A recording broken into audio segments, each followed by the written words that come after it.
আসসালামু আলাইকুম ভিউয়ার্স, আমরা হচ্ছে হৃদয় ভাইয়ের ছাদ বাগানে চলে আসছি। এই যে কাশ্মীরি কেনু পাকেনি, কিন্তু আমরা তো বাঙালি মানুষ, আমাদের ধৈর্য একটু কম, ওই জন্য এটা একটু টেস্ট করে দেখবো যে কেমন।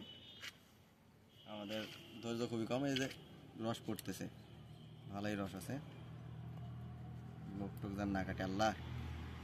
এই যে দেখেন, এই যে রস দেখেন, দেখছেন কি অবস্থা, মারাত্মক। খাওয়ার পরে আপনাদেরকে জানাচ্ছি কেমন, আমি একটু খাইয়ে দেখি, টেস্ট করে দেখি কি অবস্থা। এই নেন, এখনো কিছুই হয়নি, এগুলা টক মিষ্টি হবে হয়তো, আরো অনেক সময় লাগবে। তো কিরকম রাত ভাই? টক মিষ্টি আর কি, এখনো পাকে নাই। এখন টক মিষ্টি, মানে আমাদের ধৈর্য কম, ওই জন্য আর কি। কালার চলে আসছে, ঠিক আছে না? সুন্দর। কারণ আরো তো 2 মাস মতো সময় লাগবে।